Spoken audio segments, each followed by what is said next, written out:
Okay, so the photoelectric effect kind of brought into question the exclusive wave-like property of light, right? So we had assumed beforehand that light had wave-like properties, right?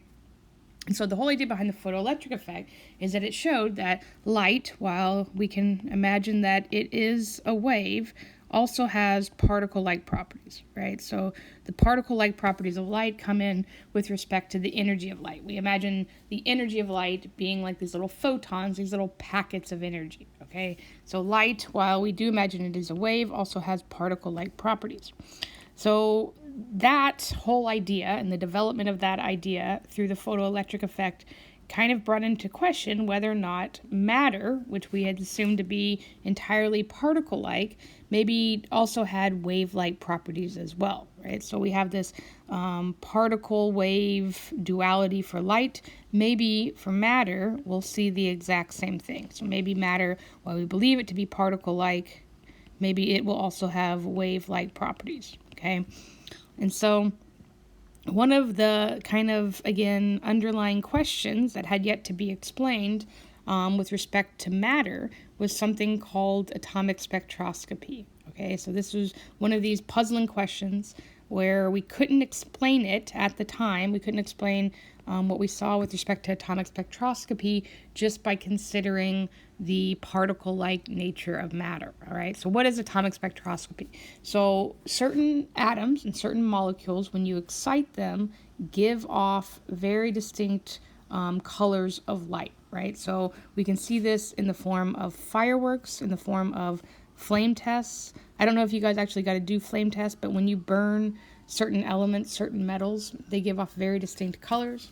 We also see this in the form of things like neon lights, right? So a neon light is essentially like an evacuated tube filled with neon that is being excited by electrical energy. When we do that, it gives off this very distinct glow, and this comes in the form of kind of this yellow-orange glow, right? So this is very distinct for the element. Neon, when it is excited, gives off this specific color, right? So you can kind of utilize it to characterize whatever element that is present in the tube, right? We'll see the same thing for other elements. So mercury, whenever you excite it via electrical energy, gives off this nice blue color.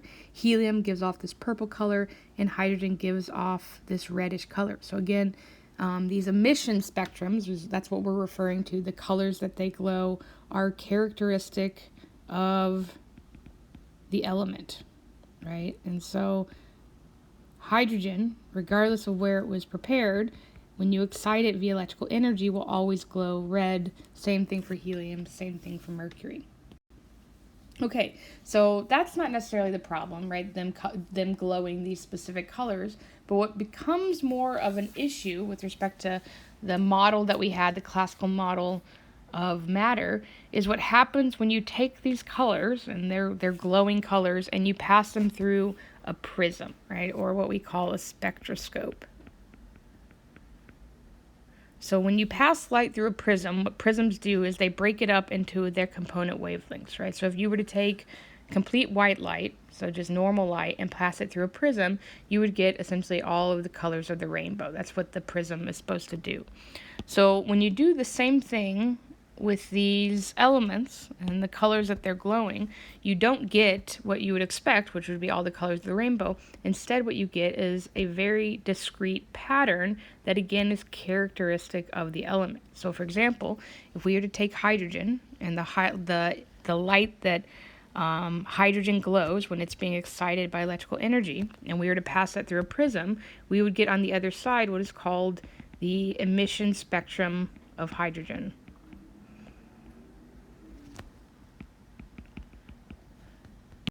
And what we see here is these very sharp, discrete lines of very characteristic wavelengths, right? So with respect to the emission spectrum of hydrogen, in the visible region, we only see essentially 4 very distinct lines. So we get 4 lines, and these are at very specific wavelengths, okay? Now, with respect to this, if you were to take a different type of sample of hydrogen and do the exact same thing to it, you would get the exact same emission spectrum with, again, these very sharp lines at these exact same wavelengths. So this is a characteristic property of hydrogen, okay? Not only is it a characteristic of hydrogen, but it also depends. All right, so no. Depends on the element, right? So for example, helium has its own very specific emission spectrum, and it's different from every other element on the periodic table. Same thing for barium, same thing for all other elements. So they all have their own very discrete emission spectrum, again, that are given by these sharp lines at very specific wavelengths, followed by these spaces where there is essentially no actual lines present, no light present, right? So you can compare these discrete spectrums, to something like a continuous spectrum, which is what you would expect from white light. So just normal white light passed through the exact same prism, you get essentially all of the characteristic wavelengths, you get all of the rainbow, or all of the wavelengths of the rainbow. So this was an issue, right? Nobody could explain why this was exactly. So the first person to try to model the actual emission spectrum of hydrogen was someone named Johannes Rydberg, right? And so he developed a mathematical model that is called the Rydberg equation, where he tried to determine the various wavelengths, right? So this guy is, again, wavelengths of light for the hydrogen spectrum, given this constant, which is called the Rydberg constant, and then this difference of the square of integers, right? Or the 1 over the square, the inverse square of integers, okay? All right, so what does this exactly say? So again, he took the hydrogen spectrum, and what he could do is he could essentially determine the various wavelengths, right?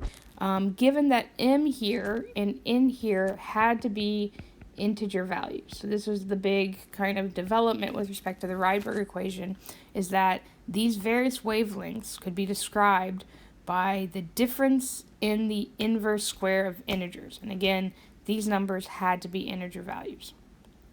Okay, so the problem with this is great, well, it can explain these wavelengths, or it can like predict them, I guess, but it can't actually explain them, right? It doesn't give us any idea on why we only see these very specific wavelengths, okay?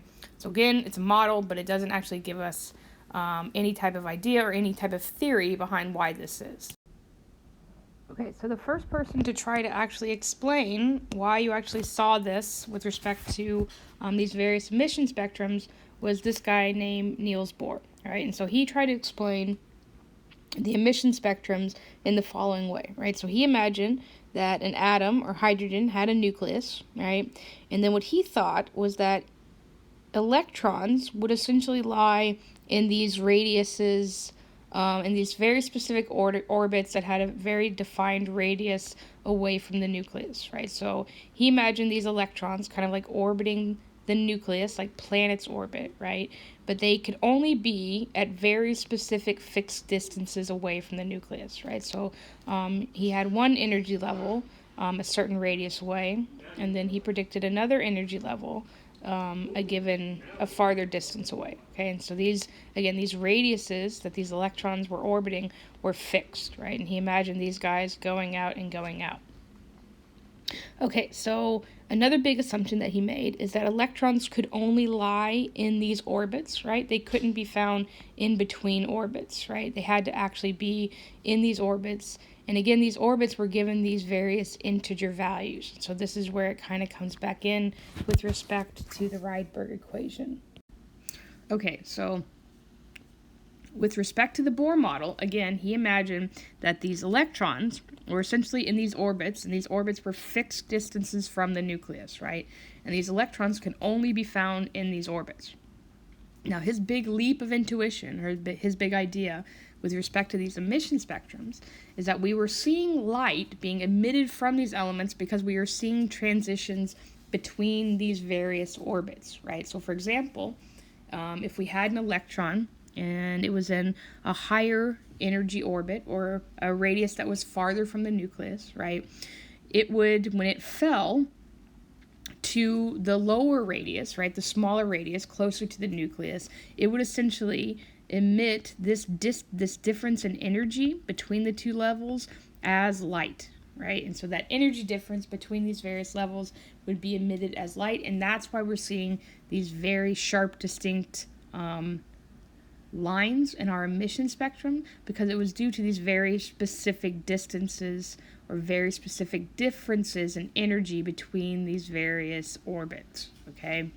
And again, this difference could be described by our h nu, or again, our hc over lambda, right? So the energy difference between these various levels was giving rise to these very specific energy wavelengths, these very specific energy frequencies.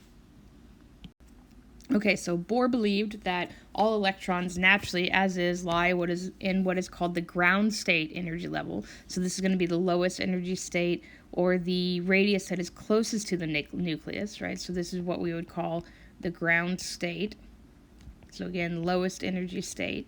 And when these guys absorb energy, and this can be in the form of light, or this can be in the form of electrical energy, or thermal energy, etc., they would be promoted, these electrons would be promoted into a higher energy excited state, right? And so again, if they absorb light that had an energy that was equal to this distance, then they would be promoted into a higher energy state, and they can go even higher energy states up above it, right?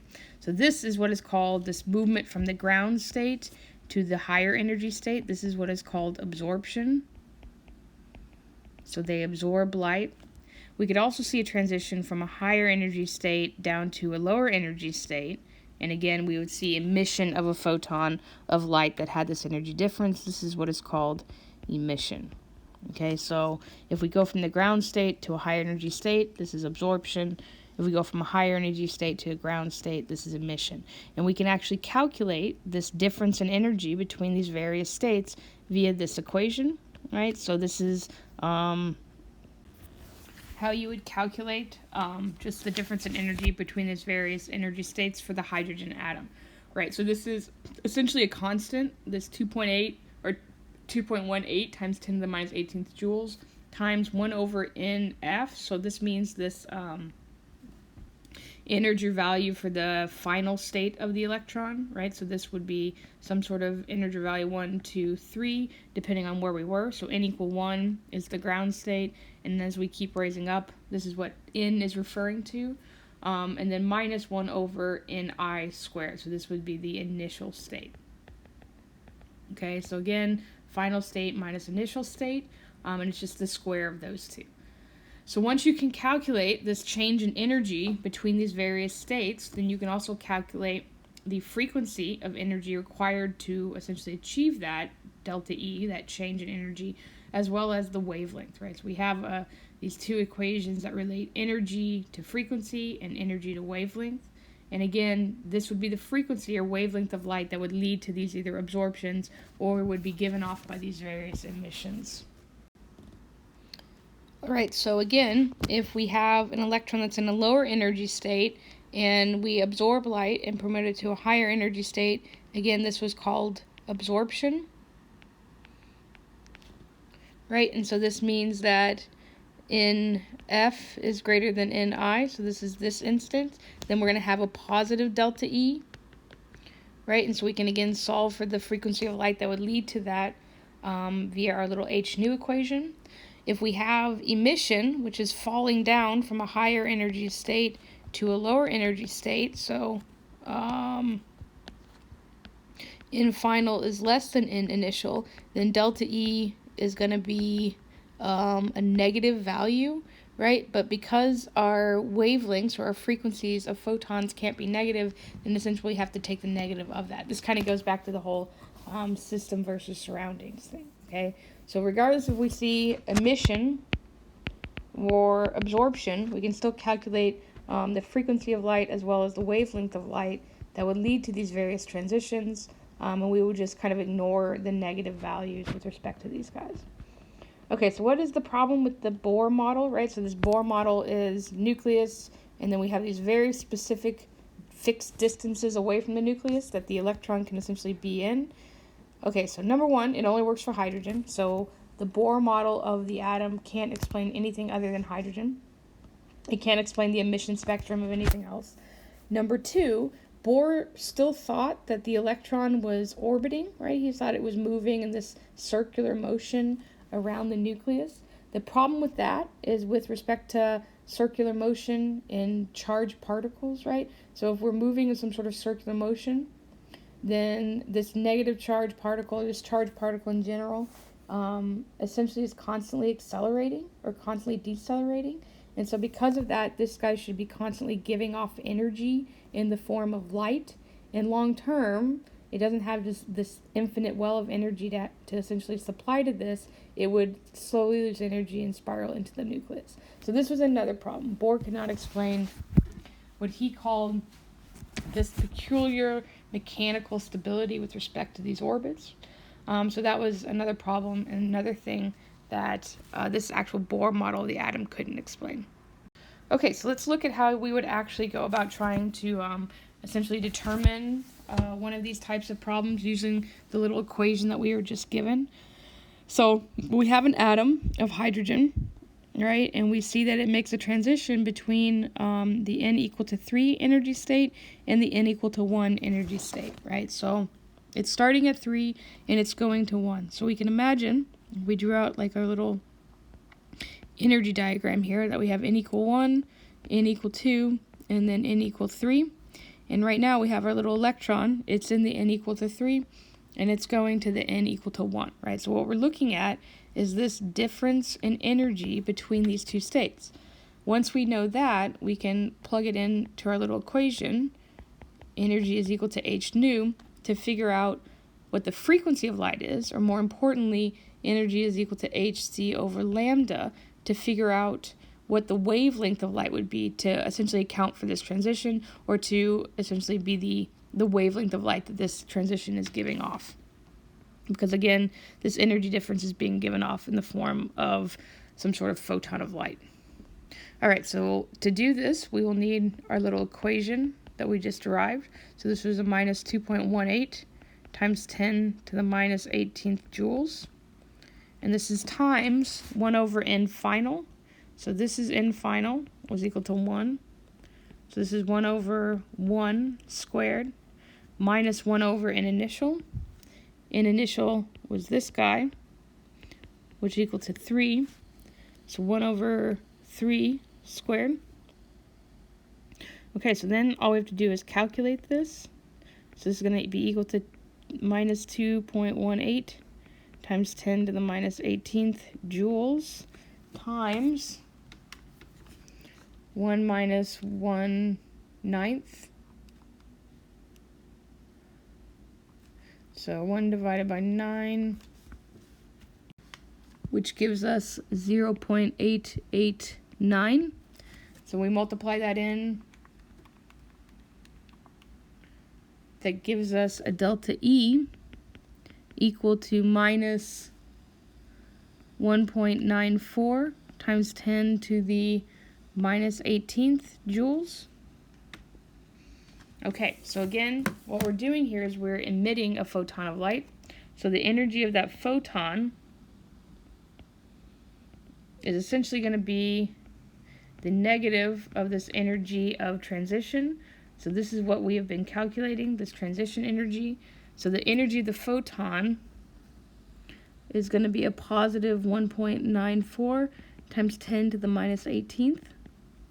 And so now that we have that, we also know that this is equal to hc over lambda, where h is Planck's constant. This is 6.626 times 10 to the minus 34th joule times second. And then c is the speed of light, 3 times 10 to the 8th meters per second. So we can go ahead and plug those guys in.